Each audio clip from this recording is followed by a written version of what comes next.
Jajpur road Dhamra railway line पाई आपण मैंने जानती जो संग्राम समिति दीर्घ दिन है संग्राम करी आसुची रेलवे लाइन निर्माण उपरे अग्रगति कौन है आज से कथा समीक्षा करा जाउथला आलोचना करा जाउथला। वर्तमान रेलवे बोर्ड रो आप जानते डीपीआर रेलवे बोर्ड निर्देश अनुसार डीपीआर हो सारी नीति आयोग रे पड़ी सारी विभिन्न कमिटी आलोचना हला परे शेष पर्यायर केंद्र सरकार प्रतिनिधि राज्य सरकार मुख्य शासन सचिव परिवहन शासन सचिव शिल्प शासन सचिव एवं सबू शिल्पपति मानकर बैठक 10 तारिख रे मिलित बैठक हो जाइए। सेठी आलोचना होइछि रेलवे लाइन को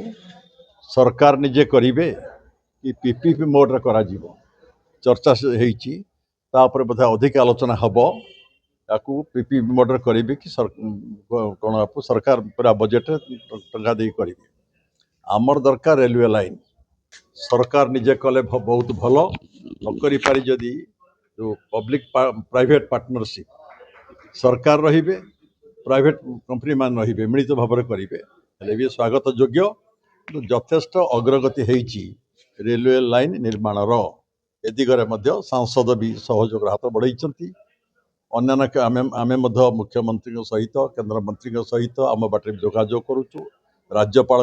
हस्तक्षेप करने निवेदन करुचु। आज निष्पत्ति करागला आउ टिके केंद्र सरकार को जागृत करने स्मृति की आउ टिके जोरदार आने हमें जनवरी मास 7 तारिख राज्यपाल माननीय राज्यपाल ऑफिस सामने धारणा दिज्व तापर आवश्यक पड़े बजेट रे कौन व्यवस्था होची दरकार पड़े फेब्रुआरी 15-16 बेलू रेल लोकर कार्यकारी धारणा पारे तेणु आज निष्पत्ति है सब आलोचना करागला कौन कौन सब हो स्तर में कौन पहुँची एवं जना पड़ा जे वर्तमान सरकार एक रकम करने को प्राय राजी है सरकार निजे अर्थ दे करेंगे कि प्राइवेट मोड रे करेंगे ये विचाराधीन रही आकुटे त्वरान्वित करने आम संग्राम समिति किसी पदक्षेप आगामी दिन नब व्यक्तिगत भाव में भेटा डेलीगेशन भेटा एवं राज्यपाल ऑफिस आगे धारणा दबा तापर रेल रोको करवा यह सब प्रस्ताव आज सभार नि आज